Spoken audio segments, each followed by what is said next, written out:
ये देखिए साथियों, ढैंचा कितना बड़ा हो चुका है खेत में। और आज इस ढैंचे की जो है वो हार्वेस्टिंग कर दी जाएगी, कटाई कर दी जाएगी। इसकी फलियां भी तैयार हो चुकी है और खेत में जितना भरपूर नाइट्रोजन इस ढैंचा ने बनाया होगा वो सब इसकी कटाई के बाद खेत को मिल जाएगा। तो आज रोटावेटर के साथ इस ढैंचा की जो है वो कटाई कर दी जाएगी, बड़े अच्छे से इसकी हार्वेस्टिंग की जाएगी। वो सारा प्रोसेस आज हम आपको समझाएंगे।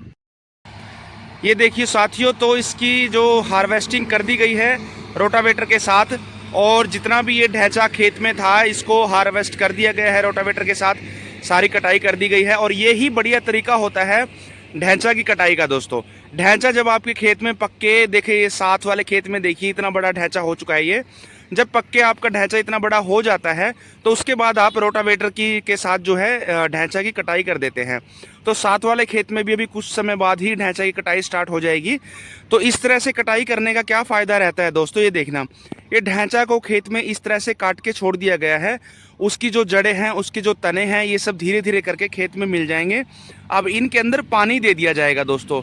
पानी देने के बाद जितना भी ढैंचे का ये अवशेष बचे हुए हैं खेत में, ये सब ज़मीन के अंदर मिल जाएंगे। और ज़मीन के अंदर मिलने के बाद सबकी खाद बन जाएगी। क्योंकि आपको पता ही है, जो ढैंचा होता है, ढैंचा की जो जड़ें होती हैं, जड़ों में राइजोबियम बैक्टीरिया होता है नोड्यूल्स के अंदर। वो भरपूर मात्रा में नाइट्रोजन फिक्सेशन का काम करते हैं और बहुत सारी मात्रा में ज़मीन को नाइट्रोजन देते हैं। तो आपने देखा कि जब आपका ढैंचा इतना बड़ा था तो आपको जैसा हमने दिखाया कि हार्वेस्टिंग किस तरह से की जाती है और हार्वेस्टिंग के बाद जो है खेत में नाइट्रोजन किस तरह से मिलता है। तो जब आपका ढैंचा इतना बड़ा था खेत के अंदर साथियों, तो इसका यही इंडिकेशन होता है कि अब आपका ढैंचा जो है वो तैयार हो चुका है कटाई के लिए। और खेत को भरपूर मात्रा में नाइट्रोजन इसने जब तक ये खड़ा रहा है खेत में तब भी दिया है, और अभी ये कटाई के बाद भी खेत में आपको भरपूर जो है नाइट्रोजन देने वाला है। तो उसके बाद दोस्तों साथियों, खेत में फिर जो है ढैंचा की कटाई के बाद खेत में इस तरह से पानी छोड़ दिया गया। और जितना भी ढैंचा के तने थे, जड़ें थी और जो ढैंचा के जितने भी अवशेष थे, वो सारे इस पानी में गल सड़ के ज़मीन के अंदर मिल चुके हैं साथियों। तो हम कुछ दिन के लिए इस तरह से पानी लगा के फिर खेत में छोड़ देते हैं।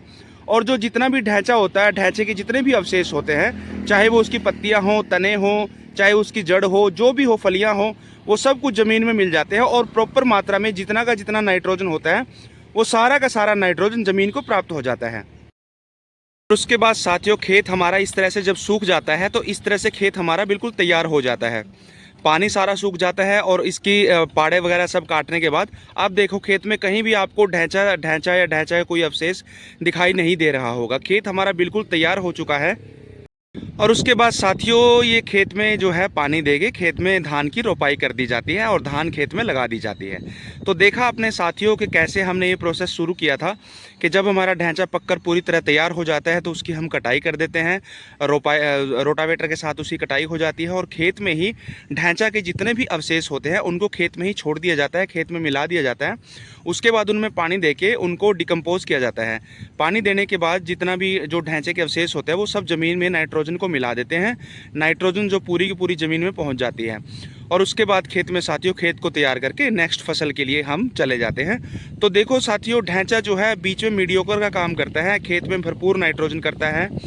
और जो नेक्स्ट फसल होगी हमारी धान की, उसके लिए खेत को पूरी तरह से तैयार करके खेत को नाइट्रोजन से भरपूर कर देता है। और इस तरह से किसान साथी हमारे गेहूं के बाद ढैंचा लगा सकते हैं और ढैंचा की कटाई के बाद धान की जो है वो रोपाई कर सकते हैं। तो आशा करता हूं साथियों आपको ये वीडियो पसंद आई होगी। धन्यवाद।